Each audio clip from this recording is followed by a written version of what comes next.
ಎಲ್ಲರಿಗೂ ನಮಸ್ಕಾರ. ಈ ಒಂದು ವಿಡಿಯೋದಲ್ಲಿ ಒಂದು ಪ್ರಸಿದ್ಧ ಕ್ಷೇತ್ರವನ್ನು ನಾನು ನಿಮಗೆ ತೋರಿಸುವ ಹಾಗೂ ಮಾಹಿತಿಯನ್ನು ನೀಡುವ ಪ್ರಯತ್ನ ಮಾಡಿದ್ದೇನೆ.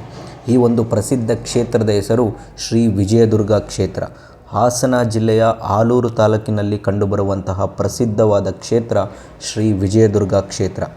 ಇಲ್ಲಿ ಪ್ರಮುಖವಾಗಿ ನಾವು ಶಕ್ತಿಯುತ ದೇವತೆಗಳಾದಂತಹ ಉಡಸಲಮ್ಮ ಮತ್ತು ಮತ್ಸ್ಯಲಮ್ಮ ಅವರ ಪ್ರತಿಮೆಗಳನ್ನು ನಾವು ಕಾಣಬಹುದು. ಈ ಒಂದು ದೇವಾಲಯಕ್ಕೆ ಸಂಬಂಧಿಸಿದಂತೆ ಒಂದು ಕುತೂಹಲಕಾರಿ ಕಥೆ ಇದೆ.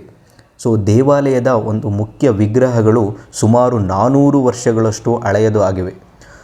ಈ ಹಿಂದೆ ದೇವತೆಗಳಾದಂತಹ ಉಡಸಲಮ್ಮ ಮತ್ತು ಮತ್ಸ್ಯಲಮ್ಮ ಅವರ ಪ್ರತಿಮೆಗಳು ಸಣ್ಣ 4 ಗೋಡೆಗಳ ಕಟ್ಟಡದಲ್ಲಿರುತ್ತವೆ. ಅದರ ಬಾಗಿಲು ಹಾಗೂ ಅರ್ಧದಷ್ಟು ಕಟ್ಟಡ ಆಕಸ್ಮಿಕವಾಗಿ ದೇವಾಲಯದಲ್ಲಿ ಬೆಳಗಿದ ದೀಪಗಳಿಂದ ಬೆಂಕಿಯಲ್ಲಿ ಸುಟ್ಟು ಹೋಗ್ತವೆ. ತದನಂತರದಲ್ಲಿ ಈ ಒಂದು ದೇವಾಲಯಕ್ಕೆ ಮರುರೂಪವನ್ನು ಕೊಟ್ಟಿದ್ದು ಶ್ರೀಧರ್ ರಾಜ್ ಅರಸರವರು. ಇದೇ ಒಂದು ಪ್ರಸ್ತುತ ಜಾಗದಲ್ಲಿ ಈ ದೇವಾಲಯವನ್ನು ಮತ್ತೆ ಮರು ನಿರ್ಮಾಣವನ್ನು ಮಾಡಿ ವಿಗ್ರಹಗಳನ್ನು ಪ್ರತಿಷ್ಠಾಪನೆ ಮಾಡಿಸ್ತಾರೆ. ಈ ಒಂದು ದೇವಾಲಯವು ಸುಮಾರು 5 ಎಕರೆ ಭೂಮಿಯಲ್ಲಿ ಒಳಗೊಂಡಿರುವಂಥ ಒಂದು ಪ್ರಸಿದ್ಧವಾದ ಕ್ಷೇತ್ರ.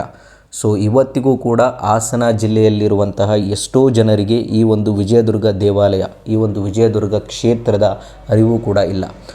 ಸಾಧ್ಯವಾದರೆ ಒಂದೊಮ್ಮೆ ಈ ಒಂದು ಕ್ಷೇತ್ರಕ್ಕೆ ಭೇಟಿ ನೀಡಿ ಈ ಒಂದು ಸುಂದರವಾದ ಈ ಸ್ಥಳವನ್ನು ಕಣ್ತುಂಬಿಕೊಳ್ಳಿ.